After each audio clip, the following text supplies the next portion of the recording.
رب اشرح لی صدری ویسر لی امری واحلل عقدۃ من لسانی یفقہوا قولی اللہم الہمنا رشدنا واعذنا من شرور انفسنا اللہم ارنا الحق حقا وارزقنا اتباعہ وارنا الباطل باطلا وارزقنا اجتنابہ اللہم وفقنا لما تحب وترضى آمین یا رب العالمین۔ ہم نے سورہ حجرات کی 3 آیات کا مطالعہ کر لیا تھا اور آیت نمبر 4 سے لے کر آیت نمبر 9 تک اس وقت میں نے آپ کے سامنے تلاوت کی ہیں۔ کوشش کریں گے کہ آج ان آیات پر ہماری گفتگو مکمل ہو جائے۔ بہرحال جو بھی وقت مقررہ کے اندر جتنا حصہ ہو سکا انشاءاللہ تعالی اس کا مطالعہ کر لیں گے۔ سورہ حجرات کے اس حصے میں نبی اکرم صلی اللہ علیہ وسلم کا جو مقام ہے، مرتبہ ہے، اور امت مسلمہ کی نظر میں جو ان کے لیے ادب و احترام ہونا چاہیے اس کو بیان کیا گیا، اور ریاست کی سطح کے ساتھ جو اس کا تعلق ہے اس کو ہم نے واضح کیا کہ ریاست کے شہریوں کے درمیان اتحاد، اتفاق، یگانگت، بھائی چارہ یہ ایک مسلمہ حقیقت ہے کہ اس کی ضرورت ہوتی ہے۔ اس کے لیے لوگوں نے مصنوعی بنیادیں فراہم کی ہوتی ہیں، یا جو بنیادیں ہوتی ہیں وہ پھر باقی انسانیت کے لیے نقصان دہ ہوتی ہیں۔ جیسے اگر خون کی بنیاد پر کوئی بھائی چارہ قائم ہو جائے تو وہ برادری اپنے اندر تو بڑی مضبوطی پیدا کر لے گی، لیکن دوسری برادریوں کے مقابلے میں اس کے اندر ایک فاشزم آئے گا، جیسے کہ ہٹلر تھا، جیسے اور بھی دنیا میں جو نیشنلسٹ لوگ ہوتے ہیں تو ظاہر ہے اپنے لیے تو ان کے اخلاق اور ہوتے ہیں، دوسری قوموں کے لیے ان کے اخلاق اور ہوتے ہیں۔ تو اسلام نے اس بھائی چارے کی بنیاد جو ہے ایک طرف تو نظریہ توحید کو بنایا، اور دوسری طرف جو ایک جذباتی تعلق ہے محمد رسول اللہ صلی اللہ علیہ وسلم کے ساتھ اس کو جو ہے ایک بھائی چارے کی بنیاد بنا دیا۔ مجھے آج خیال آ رہا تھا کہ دیکھیں ہمارے کتنے اختلافات ہوتے ہیں، مطلب فرقہ وارانہ اختلافات بھی ہیں، یہ بریلوی ہے، یہ دیوبندی ہے، اس سے بڑھ کر یہ سنی ہے، یہ شیعہ ہے، یہ سارے اختلافات آپ دیکھتے ہیں۔ یہاں تک بھی ہوتا ہے کہ ایک دوسرے کی مسجدوں میں بھی جو زیادہ شدت پسند ہوتے ہیں وہ نماز پڑھنا جو ہے وہ گوارہ نہیں کرتے۔ دوسری طرف یہ اختلافات بھی ہوتے ہیں، یہ افغانی ہے، یہ جو ہے وہ پاکستانی ہے، یہ ایرانی ہے، یہ سعودین ہے، عرب ہے، یہ اختلافات بھی ہوتے ہیں۔ لیکن یہ کہ اب بھی نبی صلی اللہ علیہ وسلم کا جب معاملہ آتا ہے تو لوگ ان اختلافات کو پس پش ڈال دیتے ہیں، خاص طور پہ وہ جب جذباتی کوئی ایسا معاملہ آ جائے جیسے توہین کا معاملہ ہو گیا، جیسے ابھی ہندوستان کا معاملہ ہوا۔ اب ہے بڑا بری بات، لیکن یہ کہ امت کے لیے کتنے بڑے خیر کا سبب بن گئی کہ وہ عرب جو سوئے ہوئے تھے اور جو ہندوستان کے حوالے سے بالکل ہی بے فکری، اور انہیں کوئی مطلب ہندوستانی مسلمانوں کی کوئی پرواہ نہیں تھی کہ ان کے ساتھ کیا ہو رہا ہے، اس ایک واقعے نے ان کو بیدار کر دیا۔ تو یہ اہمیت سمجھیے محمد الرسول اللہ صلی اللہ علیہ وسلم کی، جو امت مسلمہ کو جوڑنے کے حوالے سے آپ کی شخصیت کو جو اللہ تعالیٰ نے مسلمانوں کے لیے ایک جذباتی وابستگی کا مرکز اور محور بنا دیا ہے، وہ چیز ہے جو یہاں پہ بیان کی گئی، تاکہ وہ مقام تمام مسلمانوں کے دلوں میں رہے گا تو ان کا آپس کا بھائی چارہ قائم رہے گا۔ لہذا وہ 2 آیتیں تو ہم نے پڑھ لیں کہ اپنی آواز ان کی آواز سے بلند نہ کرنا، اور اسی بات کو دوسرے انداز میں یہ کہا کہ جو لوگ اپنی آواز پست رکھتے ہیں ان کو اللہ تعالیٰ نے مزید تقویٰ کے لیے اور اونچے مقامات کے لیے ان کے دلوں کو اللہ نے چن لیا ہے۔ اب اسی ادب و احترام کا مزید جو ہے وہ ایک اور جہت ہے جو بیان کی گئی۔ فرمایا ان الذین ینادونک من وراء الحجرات اکثرهم لا یعقلون، بے شک وہ لوگ کہ جو اے نبی صلی اللہ علیہ وسلم آپ کو پکارتے ہیں، ندا لگاتے ہیں، بلاتے ہیں، اونچی آواز میں پکار کے بلاتے ہیں، حجرات کے پیچھے سے، حجرات حجرے کی جمع ہے، حجرہ جو ہمارے ہاں مطلب پنجاب میں بھی یہ لفظ استعمال ہوتا ہے، اور خاص طور پہ جو ہے پختون بیلٹ میں زیادہ استعمال ہوتا ہے حجرہ، یعنی جو ایک طرح کا پختون بیلٹ میں تو مہمان خانہ کے لیے استعمال ہوتا ہے، تو ایک آدمی کے جو بیٹھنے کی جگہ ہے۔ پہلے وقتوں میں جو ایک طرح کی خانقاہ ہوتی تھی جس کے اندر بیٹھ کے کوئی بندہ عبادت کرتا اس کو بھی حجرہ کہہ دیتے تھے، تو بیٹھنے کی جگہ اور خیر حجرہ عروسی بھی ہوتا ہے جو دلہن کے بیٹھنے کی جگہ ہے. تو نبی صلی اللہ علیہ وسلم کے حجرات کیا تھے؟ یعنی جو آپ کی رہائش گاہیں ہیں اس کو حجرہ کہا. یعنی وہ کوئی باقاعدہ بلڈنگ نہیں ہے، کوئی باقاعدہ مکان نہیں ہے، وہ ایک جو ہے وہ حجرے کی صورت میں ہے، ایک اس کو یوں سمجھے جھونپڑی کی صورت میں ہے. اور آپ کی ساری ازواج مطہرات جو ہیں اپنے اپنے حجرے میں قیام پذیر ہوتی ہیں. اور اس حجرے کا سائز کیا ہوتا ہے؟ وہ حضرت عائشہ رضی اللہ تعالیٰ عنہ کی ایک روایت سے معلوم ہوتا ہے نا کہ جس میں اگر نبی صلی اللہ علیہ وسلم قیام اللیل فرماتے تھے، یعنی رات تہجد کے لیے اگر اٹھتے تھے تو ظاہر ہے مسجد جا کے نماز نہیں پڑھنی، وہ تو اپنے حجرے ہی میں پڑھنی ہے. اور وہ حجرہ اتنا تنگ ہوتا تھا کہ آپ جب سجدے کے لیے جاتے تھے تو سجدہ کرنے کی جگہ نہیں ہوتی تھی. اور حضرت عائشہ رضی اللہ تعالیٰ عنہ کی جو ٹانگیں تھیں ان کو ایک طرف سمیٹ کر تو آپ سجدہ فرمایا کرتے تھے. یعنی اتنی تنگ سی جگہ تھی جس کو جو نبی صلی اللہ علیہ وسلم کی رہائش گاہ یہ حجرہ ہے. اور ساری بیویوں کے لیے حجرہ ہے اپنا اپنا، تو وہ جمع ہو کے حجرات ہو گئے. تو جو آپ کو ان حجروں کے پیچھے سے پکارتے ہیں ان کی اکثریت عقل نہیں رکھتی یا سمجھ نہیں رکھتی. اب اس کو سمجھ لیجئے کہ مسئلہ کیا ہے کہ مدینے کے لوگ ہیں، نبی صلی اللہ علیہ وسلم کا معمول ہے صبح کے وقت نماز پڑھی، اس کے بعد بیٹھ گئے، کچھ لوگوں کے مسئلے مسائل ہوئے ان کو حل کیا. اسی طرح عصر کے بعد بیٹھنا آپ کا معمول تھا، گشت کرنا بھی معمول تھا. تو یعنی مدینے والوں کے لیے تو یہ سہولت ہر وقت دستیاب ہے کہ وہ نماز پڑھنے آئیں گے، ساتھ جو حضور سے کوئی بات چیت کرنی ہے، کوئی مسئلہ پوچھنا ہے، کوئی اپنا مسئلہ پیش کرنا ہے، کوئی اپنی الجھن ہے جو حضور کے سامنے رکھنی ہے، تو وہ ان کے لیے مواقع ہیں. اب جو مدینے کے ارد گرد لوگ رہتے ہیں دور دراز مضافات میں، وہ صبح اپنے کام کاج کر کے فارغ ہوں گے، اس کے بعد وہ جو ہے مدینے آئیں گے. اور اس دور میں اتنے وقت میں نبی صلی اللہ علیہ وسلم مسجد سے اٹھ کر اپنے گھر جا چکے ہیں، اپنے حجرات میں جا چکے ہیں، کسی حجرات میں سے کسی حجرے میں تشریف فرما ہیں. ہو سکتا ہے استراحت فرما رہے ہوں. جیسے ہوتا ہے نا کہ جی آپ کام کر کے جیسے کوئی آدمی تھک جاتا ہے، تھوڑی دیر کے لیے کمر سیدھی کرتا ہے، تو آپ اب جا کے اپنے تھوڑی دیر کے لیے آرام کرنے چلے گئے ہیں.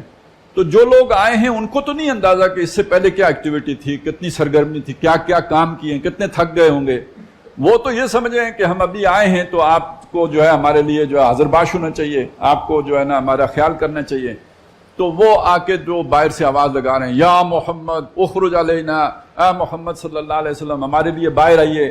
یعنی ہمیں کام ہے آپ سے کچھ، جیسے عام دیہاتوں میں ہوتا ہے، آپ کو کسی سے کام پڑا، آپ گئے، جا کے دروازہ کھٹکھٹایا، آواز لگائی، دور سے پکارا او فلانے، تو اس کے بعد اس سے کے پاس بیٹھ کے اپنی بات کی اور اس کے بعد چل دیے.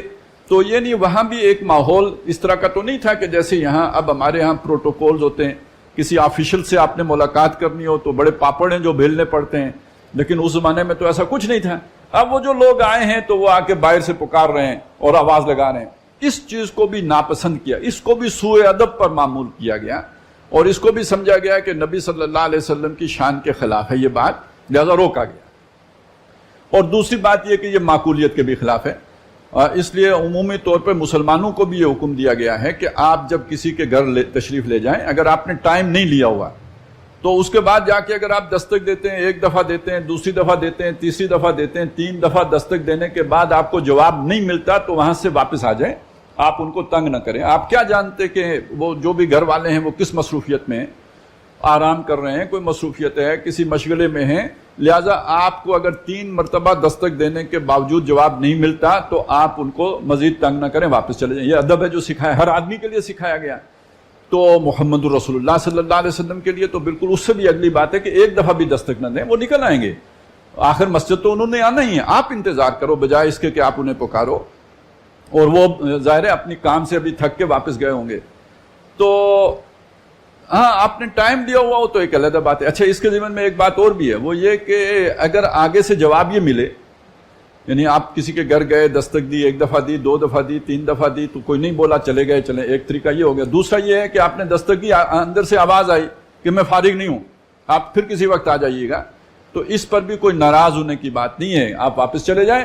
اور قرآن کہتا ہے یہ آپ کے لیے زیادہ صاف بات ہے، زیادہ پاکیزگی کی بات ہے، زیادہ اچھی بات ہے. تو یہ ہمیں تہذیب سکھائی گئی ہے، ادب سکھایا گیا ہے، ہمیں رہنے کے طور طریقے سکھائے گئے ہیں، ایک دوسرے کے ساتھ تعلق قائم کرنے کا طریقہ سکھایا گیا ہے تاکہ آپ کسی پر بوجھ نہ بنیں.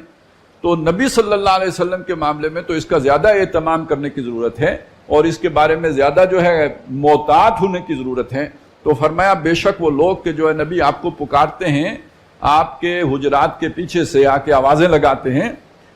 اچھا یہ کہ ان کو یعنی یہاں یوں سمجھ لیجئے کہ ان کی اتنی تنقیس نہیں ہو رہی جتنی کہ نبی صلی اللہ علیہ وسلم کو ایک طرح سے ان کی طرف سے معذرت پیش کی جا رہی ہے کہ یہ ناسمجھ لوگ ہیں, ان کو ان باتوں کا پتہ نہیں ہے, ان کی اتنی سمجھداری ان میں نہیں ہے, اس وجہ سے انہوں نے یہ نالائکی کی بات کر دی ہے.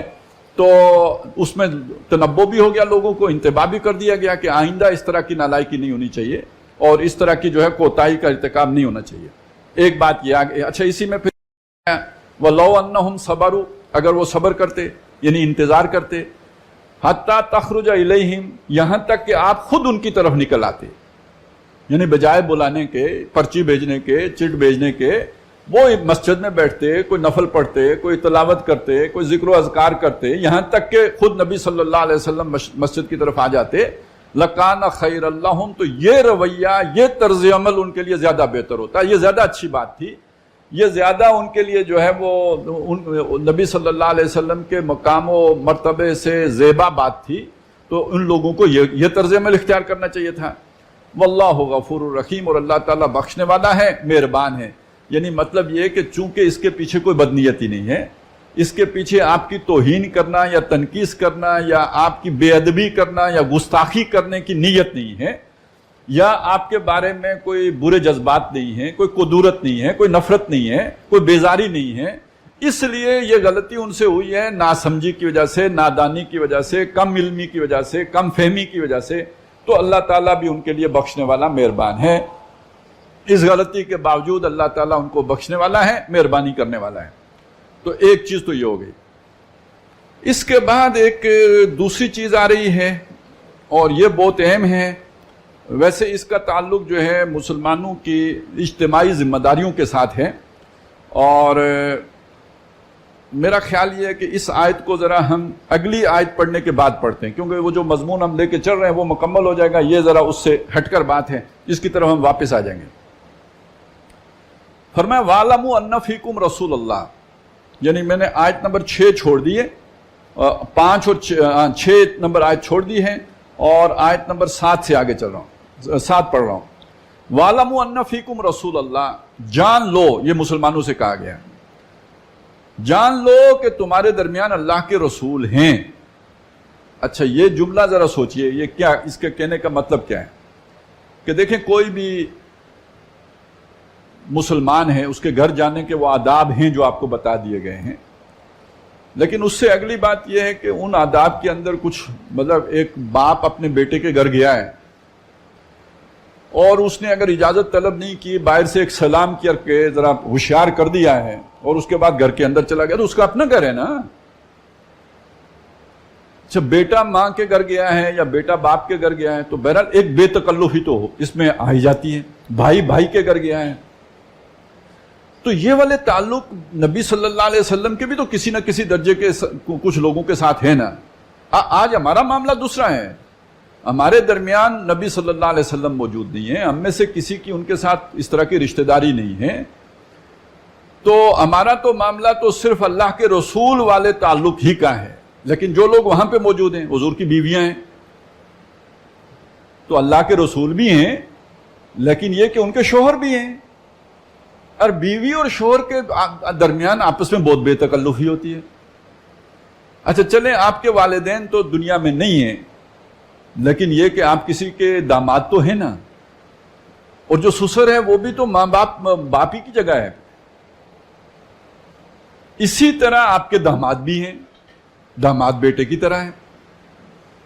تو یہ جو, اچھا آپ کے چچا ہیں, آپ کے مختلف, آپ کی پھوپھیاں ہیں, اب یہ جو رشتہ داریاں ہیں, آپ کی بیٹیاں ہیں, ان لوگوں کو یہ بتایا گیا کہ ٹھیک ہے تمہارا محمد الرسول اللہ سے یہ ایک خونی تعلق بھی ہے, رشتہ داری بھی ہے, لیکن یہ بات ہمیشہ ذہن میں تر و تازہ رکھنا, مستحضر رکھنا, حاضر رکھنا کہ یہ اللہ کے رسول ہیں. کہیں اپنی رشتہ داری کی وجہ سے اور اس خاص تعلق کی وجہ سے اس رسول کے پروٹوکول کے اندر کوئی کمی نہیں آنی چاہیے. یہ ایکسٹرا کانشیس ہونے کی ضرورت ہے, زیادہ محتاط ہونے کی ضرورت ہے. وَاعْلَمُوا أَنَّ فِيكُمْ رَسُولَ اللَّهِ. تو ایک تو وہ بات جو آ رہی تھی, وہ جو لوگ آئے اور انہوں نے آ کے حجرات کے پیچھے سے پکارا, ان کو سمجھایا کہ یہ طرز عمل ادب کے خلاف ہے. اب باقی مسلمانوں کو بھی, خاص طور پہ وہ مسلمان کہ جن کا حضور صلی اللہ علیہ وسلم سے کوئی رشتہ ناطہ بنتا ہے, ان کو متنبہ کیا کہ یہ یاد رکھو کہ یہ تمہارے درمیان اللہ کے رسول ہیں. لَوْ يُطِيعُكُمْ فِي كَثِيرٍ مِّنَ الْأَمْرِ لَعَنِتُّمْ. اگر یہ رسول صلی اللہ علیہ وسلم اکثر معاملات میں تمہاری باتیں ماننے لگ جائیں تو تم مشکل میں پڑ جاؤ گے. اللہ تعالیٰ نے ان کو جو بصیرت دی ہے, جو فہم و فراست دی ہے, اور خاص طور پہ جس مقام پر, رسالت کے مقام پر فائز کیا ہے, معصوم عن الخطا ہیں, ان سے غلطی ہوتی نہیں ہے, تو ان کی اطاعت مطلق ہی تمہارے لیے چین کا باعث ہونی چاہیے, اطمینان کا باعث ہونی چاہیے, سکون کا باعث ہونی چاہیے. اسی میں تمہارے لیے بہتری ہے اور خیر ہے اور اچھائی ہے اور خوبی ہے. اگر تمہاری ناز برداری کرتے ہوئے, اگر تمہارے جذبات کا احساس کرتے ہوئے, اگر تمہاری دل کو ٹوٹنے سے بچانے کے لیے یہ تمہارا لحاظ کر کے اگر تمہاری بات ماننا شروع کر دیں گے تو اس کے نتیجے میں تم مشکل میں پڑ جاؤ گے. یہ انفرادی طور پر بیویوں کے لیے بھی ہے, یہ باقی جتنے بھی رشتہ دار ہیں ان کے لیے بھی ہے, لیکن اجتماعی طور پر بھی ایک واقعہ خاص طور پہ اپنے ذہن میں تازہ کیجئے نا, کہ اسی دلجوئی میں نبی صلی اللہ علیہ وسلم نے ایک فیصلہ فرمایا تھا غزوہ احد کے موقع پر. اس سے پہلے غزوہ بدر ہو چکا تھا. غزوہ بدر میں چونکہ باقاعدہ تیاری تو تھی نہیں جنگ کی, لوگ نکلے تھے قافلے کے لیے, تجارتی قافلے کے لیے, جتنے آ گئے سو چل دیے, باقی رہ گئے. جو رہ گئے انہیں بڑا پچھتاوا تھا کہ ہم کیوں نہیں شریک ہوئے, ہم نے یہ موقع کیوں گنوا دیا. لہذا جب غزوہ احد آیا تو ان کا جوش و جذبہ دیدنی تھا, یعنی پچھلی کسریں بھی نکالیں گے. اب ادھر مشورہ یہ ہو رہا ہے کہ ہم مدینے کے اندر محصور ہو کے جنگ کریں, کیونکہ لشکر بہت بڑا آ رہا ہے, 3000 کا لشکر ہے, اس کا مقابلہ کیسے کریں گے. لیکن وہ جو جوشیلے لوگ تھے جو بدر میں نہیں جا سکے, ان کی خواہش تھی اور بڑی شدید خواہش تھی کہ نہیں کھلے میدان میں لڑیں گے. اور باقی بھی جو ظاہر جذبہ ایمان سے لبریز تھے, ان کی بھی خواہش یہ تھی کہ کھلے میدان میں لڑنا چاہیے. تو نبی صلی اللہ علیہ وسلم نے ان حضرات کی اس خواہش کا پاس کرتے ہوئے فیصلہ فرما لیا کہ کھلے میدان میں چل کے لڑنا ہے. پھر اس کا نتیجہ ظاہر ہو گیا, 70 مسلمان شہید ہوئے. اور وہ جو فتح تھی, یعنی جو بدر کی فتح تھی, اس پر بھی ایک درجے میں اوس پڑ گئی, اس لیے کہ یہاں تو مسلمانوں کو یعنی وقتی طور پہ ہزیمت اٹھانا پڑ گئی. تو ایک بڑی کامل مثال ہمارے سامنے آ گئی کہ اگر لوگوں کی بات پر عمل کریں گے نبی صلی اللہ علیہ وسلم تو لوگ مشکل میں پڑیں گے, لوگ تکلیف میں جائیں گے. اور اس سے پھر یہ کہ ہر کوئی سمجھ لے کہ حضور سے ہٹ کر چلیں گے تو کتنا نقصان ہوگا. اور اس میں ہمارے لیے بھی ایک سمجھ کی بات ہے. وہ جو پہلی باتیں آئی تھیں اس میں بھی یہ بات سامنے آ گئی تھی کہ اگر حضور صلی اللہ علیہ وسلم کی محفل میں ہم موجود نہیں ہیں کہ ہم اپنی آواز ان سے پست رکھیں, تو ہمیں اتنا تو ضرور کرنا چاہیے کہ جب ہم تک حضور کا کوئی حکم پہنچے تو اس کے بعد اپنی مرضی کو پھر حضور کی مرضی پر فوقیت نہ دیں, اپنی خواہش کو اور اپنے جذبات کو حضور کے حکم کے تابع کر دیں. اسی طرح یہاں پہ بھی یہ بات سمجھ لیجئے کہ نبی صلی اللہ علیہ وسلم کی اگر اطاعت نہیں کریں گے تو تنگی میں پڑیں گے, اگر آپ کے جو بھی فرمودات ہیں ان پر عمل نہیں کریں گے تو مشقت اٹھائیں گے, اگر آپ کی سنت پر نہیں چلیں گے تو مصیبت میں گرفتار ہوں گے. یہ ہے جو سبق ہمیں سمجھ لینا چاہیے کہ وہ ہر نبی صلی اللہ علیہ وسلم کا جو عمل ہے, ہر عمل وہ برکتوں کا موجب ہے. اور اس کو جب ہم چھوڑیں گے, کوئی نئی چیز شروع کریں گے, کوئی نیا رواج آئے گا, کوئی نیا فیشن آئے گا, کوئی نئی ریت آئے گی, کوئی نئی رسم آئے گی, تو بظاہر وہ بڑی دلکش ہوگی, بڑی پرکشش ہوگی, بڑی اس میں دل کے لیے ہنسی کا سامان ہوگا, اور اپنے ارمان نکالنے کا بھی اس کے اندر پورا جو ہے بندوبست ہوگا. لیکن یہ کہ اگر اس کا باریکی سے تجزیہ کریں گے تو اس کا جو نتیجہ نکلے گا وہ خرابی کی صورت میں نکلے گا, اور مصیبت کی صورت میں نکلے گا, اور مشکل کی صورت میں نکلے گا. اب یہ دیکھیں نا, ہم نے شادیاں اتنی مشکل کر لی ہیں نئے نئے رواج. بچے کی خوشی, اس خوشی کو پہلا بیٹا ہے تو اس خوشی کے لیے پھر ہم سنت کی پرواہ نہیں کریں گے, تو پھر اس کے جو نتیجے نکلتے ہیں وہ آپ کے سامنے ہیں.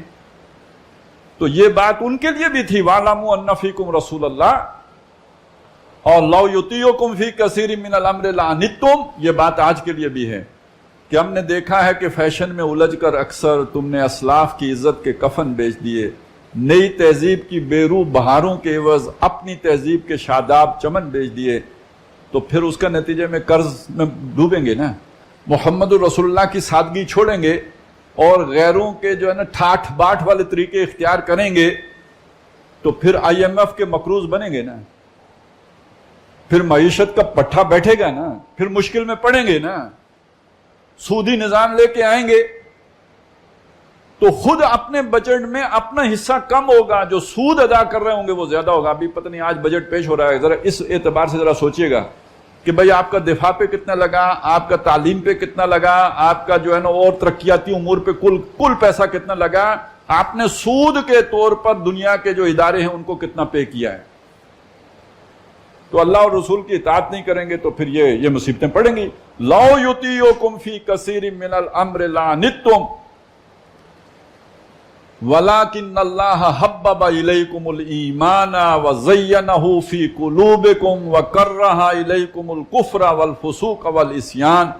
لیکن اللہ تعالیٰ نے ایمان کو تمہارے لیے محبوب بنا دیا ہے اور اسے تمہارے دلوں میں کھبا دیا ہے, اور تمہارے لیے کفر کو اور فسق و فجور نافرمانی کو اور معصیت رسول کی نافرمانی کو تمہارے لیے ناپسندیدہ بنا دیا ہے اور مکروہ بنا دیا ہے, کریہ بنا دیا ہے, برا لگتا ہے تمہیں ایسا. یعنی تمہارے دل کو اللہ تعالیٰ نے ایسا پاک صاف کر دیا کہ ایمان تمہارے نزدیک محبوب تر ہے, وہ تمہارے دل کے اندر پیوست ہو گیا ایمان.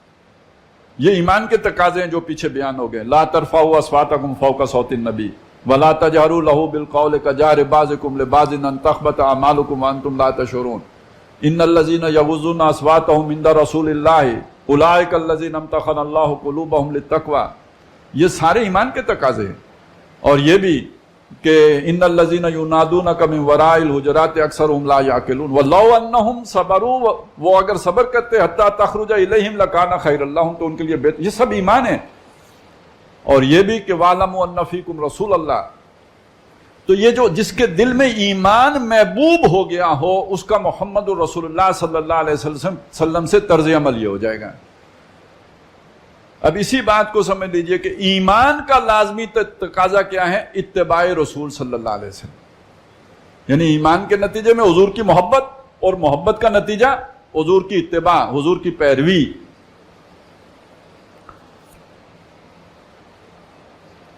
اور جو ایسا دل ہوگا اسے نافرمانی کی بات, معصیت, کفر کی بات, فسق و فجور کی بات, بے حیائی کی بات کتنی ناگوار گزرے گی, کتنی ناپسند ہوگی. اس کے کانوں میں پڑے گی, وہ چاہے گا کانوں میں انگلیاں ٹھونس لوں, اسے اچھی نہیں لگے گی. ایسی چیزیں اس کو دل سے بری جانے گا. اچھا اب یہاں بات سمجھ لیجئے نا کہ وہ جو نہیں یعنی منکر کا جو کم ترین درجہ ہے کہ دل میں برا جاننا, یعنی ایک شے انتہائی بری لگنا, اسے دیکھ کے آپ کے دل کے اندر بے چینی پیدا ہو جائے. یہ کیوں ہے؟ ایک چبھن محسوس کریں آپ اپنے, ایک بلکہ گھٹن محسوس کریں, دم گھٹ رہا ہو آپ کا کہ یہ کام یہاں پہ ہو رہا ہے, میں بول نہیں سکتا. یہ ایمان کی, اور یہ سب سے کمزور ایمان کی علامت ہے. وگرنہ یہ کہ اس کے خلاف آپ کو بولنا چاہیے, اس برائی کے خلاف. تو آپ کو جو چیز ناپسند ہو اس ناپسندیدہ شے کے خلاف آپ بولتے ہیں, اس کو آپ گوارا نہیں کرتے, اور اگر گوارا کر رہے ہوتے ہیں تو دل سے اسے بہت برا جان رہے ہوتے ہیں, انتہائی ناپسند کر رہے ہوتے ہیں. تو یہ گویا حضور صلی اللہ علیہ وسلم سے تعلق کا ایک نتیجہ ہے. تو جن کا یہ والا تعلق قائم ہو جاتا ہے, فرمایا اولئک هم الراشدون, یہ لوگ ہیں راشدون. خلافت راشدہ اسی سے بنا ہے, رشد, ہدایت, سمجھ, سعادت. اللہ کے ہاں جو ہے پسندیدہ, اور خاص طور پہ اس کے اندر وہ نور بصیرت کا پہلو ہے نا. وہ جگر خوں ہو تو چشم دل میں ہوتی ہے نظر پیدا, یعنی وہ جن لوگوں کی نظر پیدا ہو گئی ہو, جو سمجھدار ہو گئے ہوں, جن کو اللہ تعالیٰ نے نور بصیرت عطا کر دیا ہو، یہ راشدون ہیں.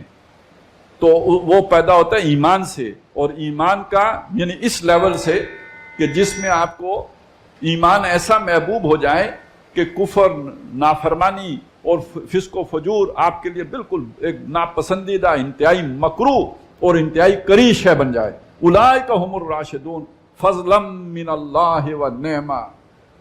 جن کی سوچ اللہ نے ایسی بنا دی ہو، جن کا دل اللہ نے ایسا کر دیا ہو، جن کے رویے اللہ نے ایسے بنا دیے ہوں، جن کا باطن اس ہدایت سے جو ہے معمور ہو گیا ہو، وہ ہیں جن پر اللہ کا فضل ہے. فضلا من اللہ، اللہ کی طرف سے فضل، و نعمہ، اللہ کا احسان. مانگنے کی چیز یہ ہے، اور یہ ہے وہ حسنہ جسے کہا نا ربنا آتنا فی الدنیا حسنہ. یہ حسنہ ہے، یہ احسان ہے جو کسی کو اگر حاصل ہو گیا. واللہ علیم حکیم، اور اللہ علم والا ہے اور حکمت والا ہے. اب واپس چلتے ہیں اس آیت کی طرف جو پیچھے ہے.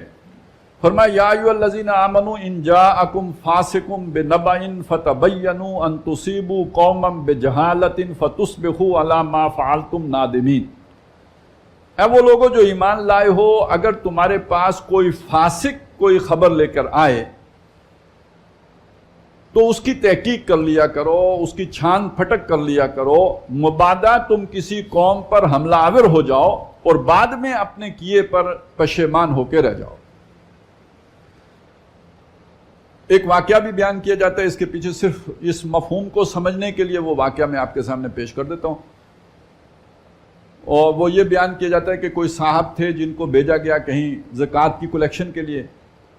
وہ کسی وجہ سے ادھر نہیں جا گئے، طبیعت میں سستی آ گئی یا وہاں کا کوئی ڈر خوف لائق ہوا، نہیں گئے. واپس آ کے کہہ دیا کہ وہ زکوٰۃ دینے کے انکاری ہیں. اب اس پر مسلمان تیاری کر رہے تھے ان کے خلاف جو ہے اقدام کرنے کی، تو اتنے میں وہ لوگ خود ہی زکوٰۃ لے کے آ گئے. بعد میں جب تحقیق ہوئی تو پتہ چلا کہ وہ صاحب وہاں پہ گئے ہی نہیں تھے. تو یہاں پہ اللہ تعالیٰ نے یہ حکم بتا دیا کہ کسی بھی قوم کے خلاف اقدام کرنے سے پہلے اچھی طرح چھان پھٹک کر لینی چاہیے. کسی ایک آدمی کی خبر پر اقدام نہیں کر دینا چاہیے. لیکن یہاں ایک بہت اہم رہنمائی ہے جو ہمارے سامنے آئی ہے. دیکھیے دین کی جو ہماری تعلیمات ہیں اس میں یہ اسی سورہ مبارکہ میں آگے جا کے آ جائے گا کہ آپ تجسس نہ کرو، سوء ظن نہ کرو، کسی کے بارے میں جو ہے برا گمان نہ رکھو. آگے وہ ہم پڑھ لیں گے. تو یہ عام مسلمان کے بارے میں تو یہی رویہ ہونا چاہیے. لیکن جب کوئی مسلمان کسی ذمہ دارانہ معاملے میں آ جائے، اس پر کوئی ذمہ داری آ جائے، اس پر اسے آپ نے کوئی ذمہ داری سونپنی ہے، یا یہ کہ وہ کسی ایسے کام کا جو ہے اس سے ظہور ہو رہا ہے یا اس کے ذمہ پڑ رہا ہے کہ جو ایک ذمہ دار آدمی کے ہونے کا متقاضی ہے، تو اب اس کو خوب چھلنیاں لگا کے دیکھو. اب ہر طرح سے اس کی چھان پھٹک کرو، اب قریدو، اب تجسس بھی کرو، اب سوء ظن بھی کرو. اور یہاں فاسق کے لفظ کو اس کے لوگ اس معنی میں نہ لیجئے جو عام اس کا ٹیکنیکل معنی ہے. یہاں فاسق کا مطلب یہ سمجھ لیجئے کہ جو بھی عام آدمی ہے اس کی چھان پھٹک ہوگی. اب کوئی ابو بکر نہیں ہے کہ جو اکیلا کھڑے ہو کے کہے کہ محمد رسول اللہ نے فلانے موقع پر یہ فرمایا تھا تو کیا انصار اور کیا مہاجرین سارے مان لیں. ابو بکر کہہ رہے ہیں تو ٹھیک ہے. ابو بکر سے کوئی گواہ نہیں مانگے گا کہ آپ گواہ پیش کیجئے کہ حضور نے یہ فرمایا تھا یا نہیں فرمایا تھا. اسی طرح اگر کوئی بات عمر کہتے ہیں، وہ لوگ تھے، ان کو بات کریں تو کوئی ان سے گواہ نہیں مانگے گا. لیکن آج اگر میں یہ بات کہوں کہ حضور نے یہ فرمایا تو آپ کا حق ہے کہ مجھ سے پوچھیں کہ آپ کو کیسے پتا چلا کہ حضور نے یہ فرمایا ہے. تو پھر مجھے پیش کرنا پڑے گا نا، کسی کتاب کا حوالہ پیش کرنا پڑے گا. اور جنہوں نے وہ کتابیں لکھی انہوں نے کیا کیا کہ کسی بھی شخص نے، وہ کتنا ہی نیک کیوں نہ ہو، کتنا ہی متقی کیوں نہ ہو، کتنا ہی پرہیزگار اور تہجد گزار کیوں نہ ہو، اگر اس نے یہ دعویٰ کر دیا کہ یہ بات محمد الرسول اللہ نے فرمائی ہے تو اس نے اپنے خلاف یوں سمجھیے دفتر کھلوا لیے کہ اب اس کے پیچھے محدثین پڑ جائیں گے کہ کبھی زندگی میں اس نے جھوٹ بولا. اب کھود کرید ہوگی یا نہیں ہوگی، اب کھوجا جائے گا یا نہیں کھوجا جائے گا، اب تحقیق ہوگی یا نہیں ہوگی. کم و بیش 1,00,000 لوگوں کی پوری زندگی کا ڈیٹا جمع کیا گیا ہے. سوچئے بھائی آج کتنا ٹیکنالوجی کہاں پہنچ گئی ہے, پھر بھی ڈیٹا جمع کرنے میں کتنی دشواریاں پیش آتی ہیں. اس زمانے میں 1,00,000 لوگوں کی پوری زندگی کا ڈیٹا, اس کا حافظہ صحیح کام کرتا. کبھی زندگی میں کوئی بات بھولا ہے؟ کہیں اس نے جھوٹ بولا ہے؟ کہیں اس نے کوئی غلط بیانی کی ہے؟ پوری زندگی کا کھوج لگا کے ان کی پورا ریکارڈ مرتب کر دیا گیا, جسے اسماء الرجال کہتے ہیں. کیوں کیا گیا یہ سارا کام؟ کیوں ان کے ساتھ حسن ظن کا معاملہ نہیں کیا گیا بلکہ سوء ظن کا معاملہ کیا گیا؟ کیوں چھان پھٹک ہوئی ان کے انفرادی کردار کی؟ ہم آج کہتے ہیں نا ذاتیات میں نہ پڑھو, تو ان کی تو ذاتیات میں پڑھا گیا ہے. اس لیے کہ انہوں نے ایک دعویٰ کیا کہ ہمارے پاس اللہ کے نبی کا ایک قول ہے. تو جب اتنی بڑی بات ہو گئی, حضور کا قول کہیں غلط نہ چلا جائے, لہذا اس آدمی کے بارے میں پوری تحقیق و تفتیش کے بعد اس سے وہ بات لی جائے گی, اس کے بغیر نہیں لی جائے گی. اسی پر قیاس کرتے ہوئے سمجھ لیجئے کہ اگر آپ نے کسی کو کوئی اہم ذمہ داری تفویض کرنی ہے, یا کوئی شخص اہم ذمہ داری پر فائز ہیں, تو اس کی تو پوری انٹیلیجنس رکھی جائے گی نا, کیونکہ وہ دشمن سے کہیں نہ مل گیا ہو. اس کی تو پوری خبر گیری ہوگی, اس کے بارے میں تو ٹیڑھی آنکھ سے دیکھا جائے گا. اس کے اعتماد پر آپ کے اعتماد پر پورا اترتا رہے, اس کے لیے آپ جب تک پوری طرح شور نہیں ہوں گے کہ یہ معتمد علیہ بندہ ہے, تب تک آپ کا اعتماد ہی اس پر قائم نہیں ہوگا. تو اس پر شک کرنا, اس کے بارے میں کسی جو ہے اس طرح کی جو ہے بات, یعنی ایک طرح کا تجسس کا ہو جانا, یہ کوئی اچھمبے کی بات نہیں ہے. اسے اپنے آپ کو اباؤٹ ڈاؤٹ رکھنا ہوگا. اور نبی صلی اللہ علیہ وسلم بھی اس کا اہتمام کرتے تھے. آپ تشریف لے جا رہے ہیں, آپ کے ساتھ آپ کی زوجہ محترمہ ہیں, وقت کوئی نامناسب ہے, تو آپ کو رستے میں کوئی صحابی ملے, تو آپ نے خود سے انہیں بتایا کہ یہ میرے ساتھ میری بیوی ہیں, کہ کہیں اس بندے کے دل میں کوئی جو ہے نا وہ کوئی دوسرا خیال نہ آ جائے. تو گویا لوگوں کو بدگمانی سے بچانا بھی ہے. جب آپ ایک ایسی جگہ پہ ہیں کہ جہاں بدگمانی ہو سکتی ہے, تو پھر آپ کو خود آگے بڑھ کر لوگوں کو بدگمانی سے دور کرنا چاہیے اور بچانے کی کوشش کرنی چاہیے. اور ہمارے اس دور میں جب کوئی ابو بکر نہیں ہے, جب کوئی عمر نہیں ہے, جب کوئی نیک نہیں ہے, تو پھر یہ سمجھ لیجئے کہ پھر اگر کوئی اپنے آپ کو کسی ذمہ داری کے لیے, کسی منصب کے لیے, کسی عہدے کے لیے, کسی پبلک آفس کے لیے پیش کرتا ہے, تو اس کی چھان بٹک پھر دیکھا جائے گا دفعہ 62-63 پر پورا اترتا ہے کہ نہیں اترتا ہے. اب یہ تعلق دستور کے ساتھ بھی اس کا ایک تعلق جڑ گیا. اس پہ پھر بہت سارا کچھ ہو سکتا ہے. بھئی کون الیکشن میں حصہ لے سکتا ہے یا نہیں لے سکتا, اس اصول پر دیکھا جا سکتا ہے. ان جاکم فاسقم بنبأ فتبینوا, کھود کرید ہوگی, پھر اسے تزکیۃ الشہود سے گزرنا پڑے گا, اس کے بعد اس کے بارے میں فیصلہ ہوگا کہ اب یہ اس جو ہے وہ درجے کا ہے یا نہیں کہ اس پر اعتماد کیا جائے یا نہ کیا جائے. ہمارے ہاں اس چیز کو بعض چالاک, عیار, مکار لوگ استعمال کرتے ہیں. وہ ایک واقعہ بھی ہے, اس کو بھی کوٹ کر دیتے ہیں. وہ جو ایک کوئی صاحب اپنے گھر میں بیٹھے شراب پی رہے تھے, حضرت عمر رضی اللہ تعالیٰ عنہ نے دیکھ لیا, ان کے گھر چلے گئے, ان کو پوچھا کہ خدا کے دشمن تم یہ کیا کام کر رہے ہو؟ تو اس نے کہا کہ میں تو ایک گناہ کر رہا ہوں کہ شراب پی رہا ہوں, آپ نے 3 گناہ کیے ہیں. آپ نے تجسس کیا ہے, آپ نے میری ٹو لگائی ہے, آپ دیوار پھلاند کے اندر آئے ہیں. تو یعنی اس نے ان پر 3 الزامات لگا دیے. تو حضرت عمر واپس چلے گئے. اب اس سے بعض لوگ جو ہے شے پکڑتے ہیں, وہ شے پکڑ کے اب یعنی کسی شخص کو آپ نے مشکوک حالت میں دیکھا, اس کے بعد آپ نے اس کا پیچھا کیا, پھر چوری کرتے رنگے ہاتھوں پکڑ لیا. اب وہ کہے کہ آپ نے میرے پیچھا کیوں کیا, آپ نے میری ٹو کیوں لگائی, آپ نے تجسس کیوں کیا, تو آپ تو بڑے مجرم ہیں, میں نے تو صرف چوری کی ہے. تو پھر مجھے بتائیں معاشرہ کیسے چلے گا بھائی؟ پھر آپ کو ISI ختم کر دینی چاہیے, IB ختم کر دینی چاہیے, ملٹری انٹیلیجنس کا خاتمہ کر دینا چاہیے. کیا اسلام آئے گا یہی کریں گے آپ؟ کہ تجسس نہیں کیا جا سکتا, سوء ظن نہیں کیا جا سکتا, کسی کے بارے میں بدگمانی نہیں کی جا سکتی، تو پھر کیا ضرورت ہے اتنے انٹیلیجنس ادارے رکھنے کی؟ تو بھائی یہ ایسا نہیں ہوتا.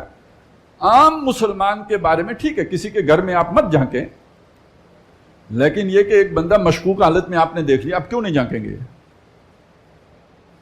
اب اس نے اپنی پوزیشن کلیئر کرنی ہے. اور اسی طرح سمجھ لیجئے کہ جو شخص کسی پبلک آفس کو ہولڈ کیے ہوئے ہیں اس کے بارے میں تحقیق کی جا سکے گی. اور سب سے بڑا اس کا جو ہماری تاریخ میں جس کا ثبوت ہے وہ یہ ہے کہ محدثین نے کتنے بڑے پیمانے پر لوگوں کے انفرادی کردار کو جانچا ہے اور پرکھا ہے، اور ان کی ذاتیات میں جا کر ان کا پتہ کر کے تو پھر ان کو یہ اس قابل سمجھا ہے کہ ان سے روایت لی جائے، وگرنہ ان کی روایت ریجیکٹ کر دیتے تھے، چھوڑ دیتے تھے.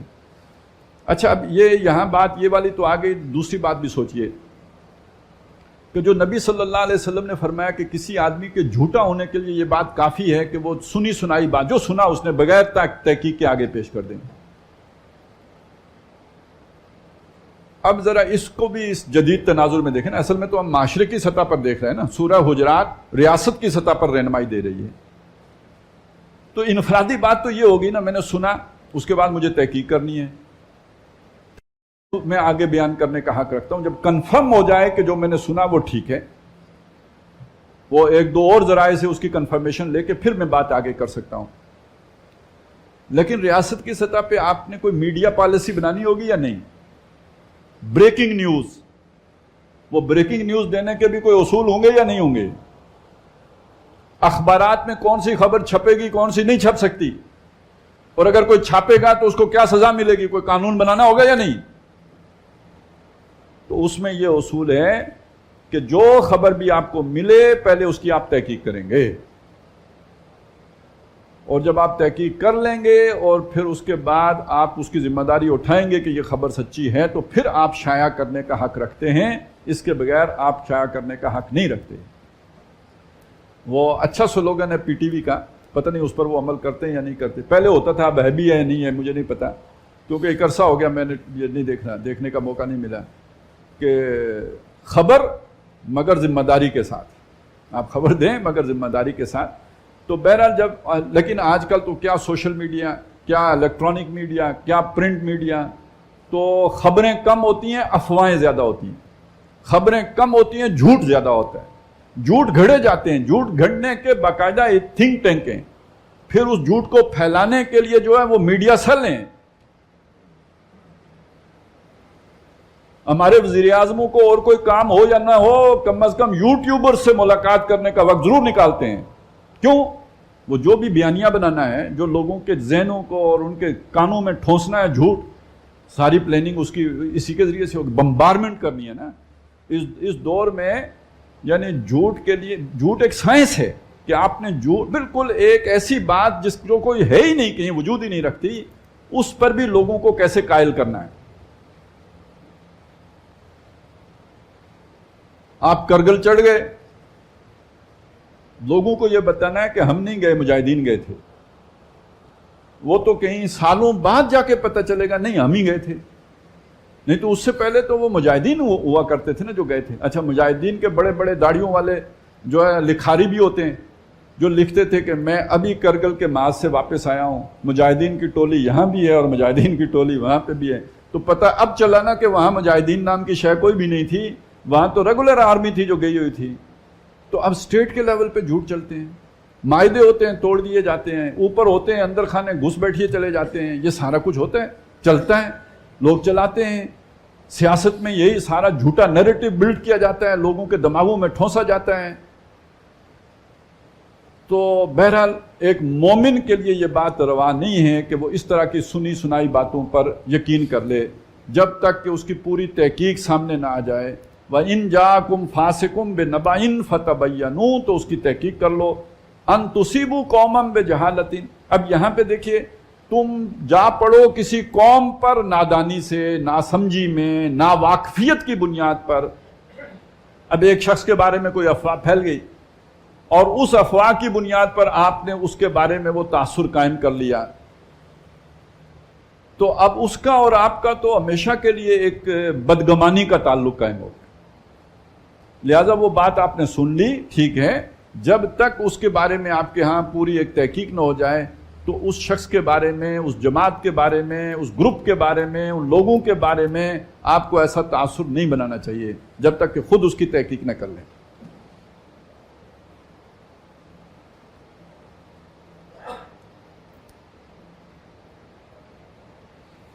اس کے بعد پھر وہ بات آ گئی ہے کہ وَاعْلَمُوا أَنَّ فِيكُمْ رَسُولَ اللَّهِ جس کا ہم نے پہلے مطالعہ کر لیا، لَوْ يُطِيعُكُمْ فِي كَثِيرٍ مِّنَ الْأَمْرِ لَعَنِتُّمْ وَلَٰكِنَّ اللَّهَ حَبَّبَ إِلَيْكُمُ الْإِيمَانَ وَزَيَّنَهُ فِي قُلُوبِكُمْ وَكَرَّهَ إِلَيْكُمُ الْكُفْرَ وَالْفُسُوقَ وَالْعِصْيَانَ أُولَٰئِكَ هُمُ الرَّاشِدُونَ فَضْلًا مِّنَ اللَّهِ وَالنِّعْمَةً وَاللَّهُ عَلِيمٌ حَكِيمٌ۔ اب اس سے اگلی آیت ہے کہ جس میں یوں سمجھیے کہ ایک فطری سا معاملہ ہے، جیسے ہمارے ہاں ایک محاورہ بھی ہے نا کہ گھر میں برتن بھی کھٹک جاتے ہیں، آپس میں کھڑک جاتے ہیں، وہ اسی طرح انسانوں کے درمیان جتنا بھی بھائی چارہ ہو تو بہرحال کبھی نہ کبھی کوئی ناراضگی پیدا ہو سکتی ہے، پھر ناراضگی بڑھ کے تو جنگ کی صورت بھی اختیار کر سکتی ہے۔ اچھا، یہ سارے جو ہے نا سیفٹی میئرز بتا دیے گئے، اس کے باوجود بھی کسی غلط فہمی کی بنیاد پر، کسی افواہ کی بنیاد پر، کسی جو ہے نا کوئی غلط نیریٹو بلڈ ہو جانے کی وجہ سے ایک دوسرے کے خلاف نفرت پیدا ہو سکتی ہے۔ تو اگر یہ صورت پیدا ہو جائے اور وہ آگے بڑھ کے باقاعدہ جنگ کی صورت اختیار کر لے، دو قبیلے آپس میں لڑ پڑیں، دو قومیں آپس میں لڑ پڑیں، اچھا یہ قدیم زمانے کی بات ہی نہیں ہے نا، ابھی ہمارے ہاں کراچی میں کیا کچھ نہیں ہوا کچھ عرصے پہلے، ایک ہی شہر ہے، وہاں پہ رہنے والے جو ہے مختلف قومیتیں آپس میں ٹکرا گئی، یہ سندھی ہے، یہ مہاجر ہے، یہ مہاجر ہے، یہ پٹھان ہے، اب یہ اس پر کتنا کچھ تو خون ہوا ہے۔ بلکہ میں سوچ رہا تھا اب یہ بات کیا کروں آپ سے کہ یہ جو کل پرسوں جو وفات پا گئے عامر لیاقت حسین، تو یعنی انتہائی باصلاحیت انسان، غیر معمولی صلاحیتوں کا مالک انسان، تو ان کی شخصیت کو اگر آپ دیکھیں گے تو ایک چیز ہر بندہ محسوس کرے گا کہ ایک اب نارمل شخصیت تھی، مطلب بڑے ایکسٹریم پہ ہوتے تھے وہ، جذبات کی بھی اس طرف نکلے تو اس طرف، اور اس طرف نکلے تو اس طرف، ایک سیمابی طبیعت، اپنی بیویوں کے ساتھ بھی نہیں بنی، اولاد کے ساتھ بھی نہیں بنی، جہاں کام کیا وہاں پہ بھی مطلب کوئی ایک جگہ پہ جسے کہتے ہیں ٹک کے رہنا، اس طرح کا معاملہ نہیں ہے، بڑی ان کے سوئنگ چلتا رہتا تھا۔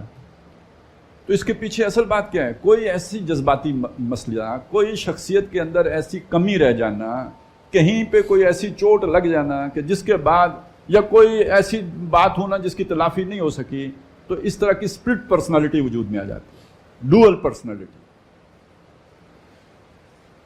اب ایک حساس بچہ، میرا خیال ہے جب کراچی میں فسادات شروع ہوئے 80-81 میں، تو یہ کیا 8-9 سال کے ہوں گے، اب اس کے جو بھی اثرات پڑے، پھر اس کے بعد آگے چڑھ گئے تھے، چونکہ باصلاحیت آدمی ہو تو پہلے کیا ہوا ہوگا ہمیں نہیں پتا، لیکن جب تھوڑا معروف ہوئے تو ہمارے اسٹیبلشمنٹ کو بھی اس طرح کے لوگوں کی ضرورت ہوتی ہے، پولیس کو بھی ہوتی ہے، پھر فرقہ واریت میں ملوث لوگوں کو بھی اس طرح کے لوگوں کی ضرورت ہو۔ ہر بندے نے استعمال کیا، بیویوں نے بھی استعمال کیا۔ آپ کو اپنی پوری زندگی میں کوئی ہمدرد نہ ملے، ہر بندہ آپ کو استعمال کر کے ٹیشو پیپر کی طرح اور پھینک دے، تو پھر جو شخصیت بنتی ہے وہ یہ بنتی ہے۔ تو ویسے تو ہمیں اس طرح کا کردار بہت برا لگتا ہے، اور سچی بات ہے کہ مطلب مجھے کبھی ان سے کبھی ہمدردی محسوس نہیں ہوئی، اور مطلب ایک طرح کی بیزاری ہی رہی ہے۔ لیکن جس طرح موت ہوئی ہے اور جس طرح موت سے قبل کے حالات ہوئے ہیں، تو در حقیقت یہ پورا معاشرہ اس شخص کا مجرم ہے کہ جنہوں نے اسے نچوڑا تو ہے، اس سے کھیلا تو ہے، اس سے اپنے مطلب تو نکالیں اور فائدے تو اٹھائیں، لیکن یہ کہ خود اس کی اصلاح کی کوشش کسی نے نہیں کی۔ اسے کسی نے جو ہے نا وہ جو ہوتا ہے نا ایک ہمدردی جو انسان کے اندر جو اس کی ضرورت ہے، جو اس کی شخصیت کی تعمیر کرتی ہے، جو وقت تھا وہ ہمدردی ملنے کا وہ نہیں ملا، اور شخصیت ہی ٹیڑھے رخ پہ چلی گئی، انجام یہ ہو گیا۔ تو یہ جو لڑائی جھگڑے ہیں، یہ جو آپس کی مار کٹائی ہے، جو آپس کی اس طرح کی جو ہے پھر جب خون ریزیاں ہوتی ہیں تو پھر ان کے نتائج نکلتے ہیں۔ یہ نہیں کہ وہ بس وقتی طور پہ یہ قتل ہو گیا اور یہ بچ گیا، یہی نہیں ہوتا۔ یہ برائیاں پھر انڈے بچے دیتی ہیں، معاشرہ تباہ ہوتا ہے، سوسائٹی کا جنازہ نکلتا ہے، پرورٹڈ پرسنالٹیز پیدا ہوتی ہیں۔ اس لیے قرآن کہتا ہے امن ہونا چاہیے، سکون ہونا چاہیے، اطمینان ہونا چاہیے۔ اس میں صحت مند لوگ، جسمانی صحت کی بات نہیں کر رہا ہوں، ذہنی صحت کی بات کر رہا ہوں، وہ آگے بڑھتے ہیں. پھر جس معاشرے میں ظلم ہو، زیادتی ہو، ساتھ یہ جو ہے نا ایکسپلائٹیشن ہو، اس کے ساتھ یہ جو اونچ نیچ کے یہ سارے تصورات ہوں، تو محرومیاں ہوں، تو پھر یہ سارا کچھ ہوتا ہے. تو خیر میں جو بات کہہ رہا تھا وہ یہ کہ بہرحال انسانوں کے درمیان کھٹ بٹ تو ہو جاتی ہے، لڑائی جھگڑے ہو ہی جاتے ہیں. ان کے یہ سارے جو ہے وہ ان کو چھوڑا نہیں جاتا، بلکہ یہ کہ وہاں اصلاح کر دینی چاہیے فوری طور پر. وہ ہے جو قرآن مجید نے یہاں رہنمائی دی ہے. ہمارے ہاں تو مصیبت یہ ہوتی ہے کہ جب اس طرح کی کہیں کلیش پیدا ہو تو ہمارے اوپر جو طبقہ حکمران ہے وہ اللہ کا شکر ادا کرتا ہے، کیونکہ وہ تو اس کوشش میں ہوتا ہے کہ ہماری حکمرانی تب تک قائم رہے گی جب تک یہ لوگ آپس میں منقسم رہیں گے، یہ آپس میں لڑتے رہیں گے. Divide and rule. تو وہ لڑائی تو ان کو سوٹ کرتی ہے نا، وہ تو اس کو اور بھڑکاتے ہیں، ختم نہیں کرتے. لیکن یہ کہ مسلمانوں کو، ایک مسلمان معاشرے کے جو حکمران ہیں ان کے لیے جو رہنمائی ہے وہ یہاں پہ دی گئی. فرمایا وَإِن طَائِفَتَانِ مِنَ الْمُؤْمِنِينَ اقْتَتَلُوا، اگر اہل ایمان کے دو گروہ آپس میں لڑ پڑیں، ان میں جنگ و جدال ہو جائے، قتل و قتال ان کے درمیان شروع ہو جائے، فَأَصْلِحُوا بَيْنَهُمَا، اس کو مزید اس آگ کو پھونکے نہ مارو، اس پر تیل نہ ڈالو، اس کو اپنے مقاصد کے لیے استعمال نہ کرو، بلکہ ان کے درمیان اصلاح کراؤ. وہاں بیٹھو، ان کو بٹھاؤ، ان کے درمیان صلح کراؤ، ان کی غلط فہمیاں دور کرو، ان میں سے وہ لوگ نکالو جنہوں نے جھوٹی خبریں دے کے ان کو آپس میں لڑا دیا ہے. تمہارا کام یہ ہونا چاہیے فَأَصْلِحُوا بَيْنَهُمَا، ان کے درمیان اصلاح کرو. فَإِن بَغَتْ إِحْدَاهُمَا عَلَى الْأُخْرَى، لیکن تمہاری ان ساری کوششوں کے باوجود ان دو گروہوں میں سے ایک گروہ بغاوت جاری رکھے دوسرے کے مقابلے میں، یعنی ایک تو ماننے کے لیے تیار ہو، ٹھیک ہے جی آپ نے جو صلح کی پیشکش کی ہے ہم صلح کرنے کے لیے تیار ہیں، دوسرا کہے نہیں ہم نہیں چھوڑیں گے ان کو، ان کا بیج ختم کر دیں گے، ان کی ایسی تیسی، پھر وہ نہیں مان رہا. تو اگر ایک گروہ اپنی بغاوت جاری رکھے دوسرے گروہ کے مقابلے میں، فَقَاتِلُوا الَّتِي تَبْغِي، تو جو باغی ہے اس سے تم بھی جنگ کرو. یہ نہیں کہ پرائے پھڈے میں کیوں ٹانگ اڑاؤں، نہیں، حکومت کا کام ہے. اب آئے امن و امان کے مسئلے کو، ویسے آج کی حکومت کی یہ ذمہ داری تو ہے نا، اب یہ تو تسلیم شدہ مسلمہ ذمہ داری ہے کہ اپنی ٹیریٹری میں امن و امان کو وہ قائم رکھیں گے. لیکن حضور صلی اللہ علیہ وسلم کے زمانے میں تو یہ چیزیں نہیں تھی نا، وہاں قبیلے لڑ پڑے، لیکن وہاں سکھایا گیا کہ جناب اگر ایسی کوئی جنگ ہو جاتی ہے، کوئی لڑائی ہو جاتی ہے تو آپ کو انٹرفیئرنس کرنی ہے، آپ نے مداخلت کرنی ہے، آپ نے وہاں پہ اپنا پاؤں جا کے اڑانا ہے اور ان لوگوں کو صلح کی طرف لے کے آنا ہے. اور اگر ایک گروہ بات نہ مان رہا ہو تو اس کے خلاف بھی جنگ کرنی ہے.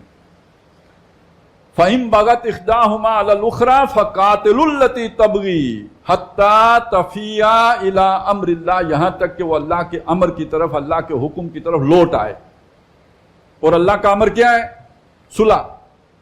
یعنی صلح کو اگر وہ مان لیتا ہے تو ٹھیک ہے، جنگ ختم.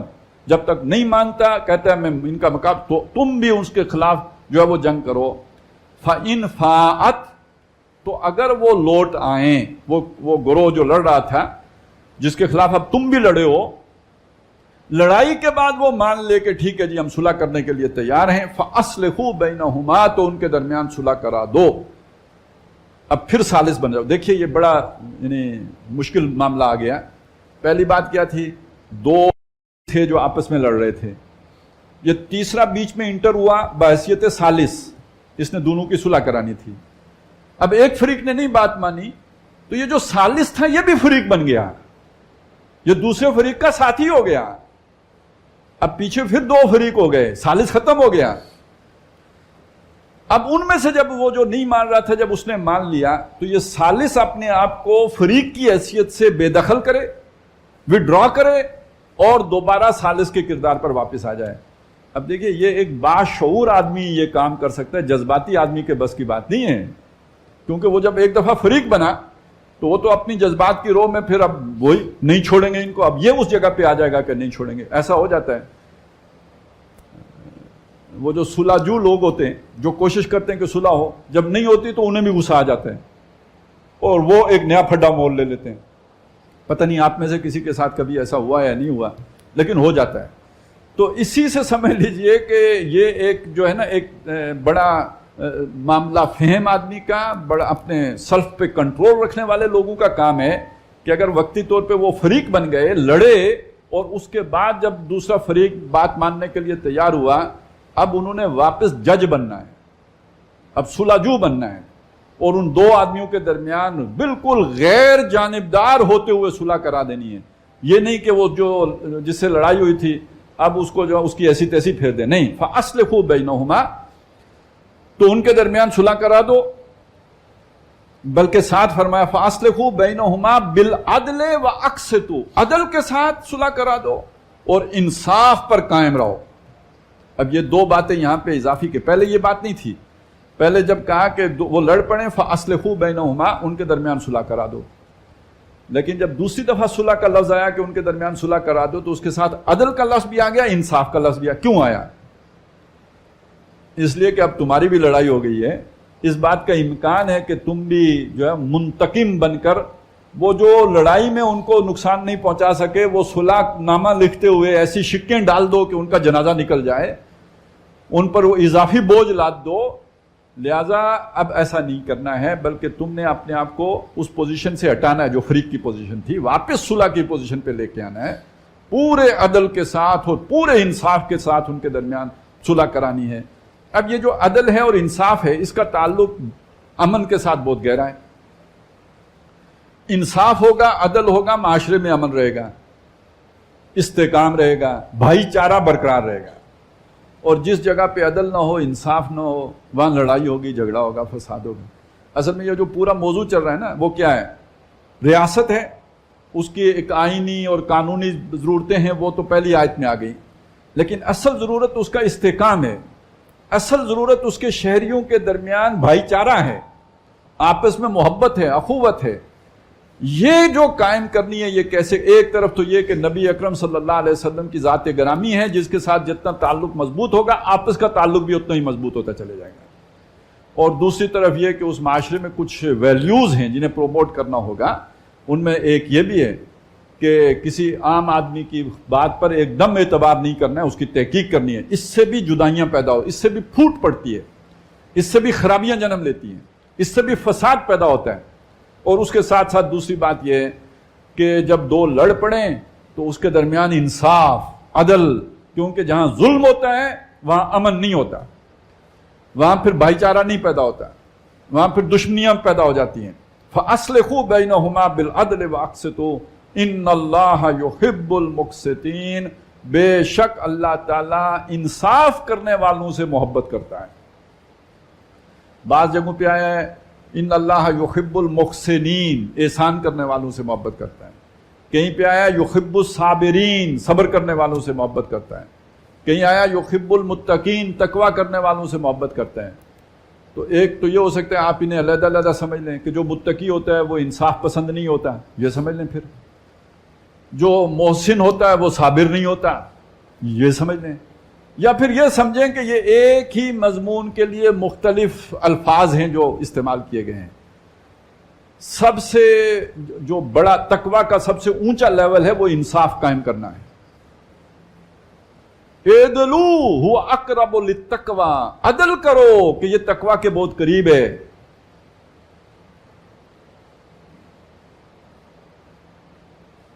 اور فَمَنِ اعْتَدَىٰ عَلَيْكُمْ فَاعْتَدُوا عَلَيْهِ بِمِثْلِ مَا اعْتَدَىٰ عَلَيْكُمْ وَاتَّقُوا اللَّهَ وَاعْلَمُوا أَنَّ اللَّهَ مَعَ الْمُتَّقِينَ، جو تمہارے ساتھ زیادتی کرے بدلے میں تم بھی اس کے ساتھ اتنی ہی زیادتی کرو جتنی اس نے تمہارے ساتھ کی۔ معاف کر دو بہت اعلیٰ بات ہے، لیکن اگر تم نے بدلہ لینا ہے تو اتنا ہی بدلہ لو جتنا اس نے تمہارے ساتھ زیادتی کی ہے، اور اللہ کا تقوی اختیار کرو۔ یعنی یہاں تقوی کا مطلب کیا ہے؟ زیادتی کرنے والے متقی نہیں ہوتے، اپنے بھائی کے ساتھ زیادتی کرنے والے متقی نہیں ہوتے۔ یہاں تقوی کا یہ مطلب ہے واتقوا اللہ، اللہ کا تقوی اختیار کرو، وَاعْلَمُوا أَنَّ اللَّهَ مَعَ الْمُتَّقِينَ، یاد رکھو اللہ متقیوں کے ساتھ ہے۔ یعنی اگر تم نے حد اعتدال سے تجاوز کیا، کافروں کے مقابلے میں بھی بدلہ لینے میں زیادتی کی، اللہ کی مدد اٹھ جائے گی۔ تو جو صبر کرنے والے ہیں، جو محسنین ہیں، جو متقین ہیں، وہی مقسطین بھی ہیں، ان سے اللہ محبت کرتا ہے۔ ان اللہ یحب المقسطین، بے شک اللہ تعالیٰ انصاف پسند لوگوں سے محبت کرتا ہے۔ اللہم ربنا اجعلنا منہم، اللہ تعالیٰ ہمیں ان میں شامل فرما۔ بارک اللہ لی ولکم فی القرآن العظیم ونفعنی وایاکم بالآیات والذکر الحکیم۔ سبحان اللہ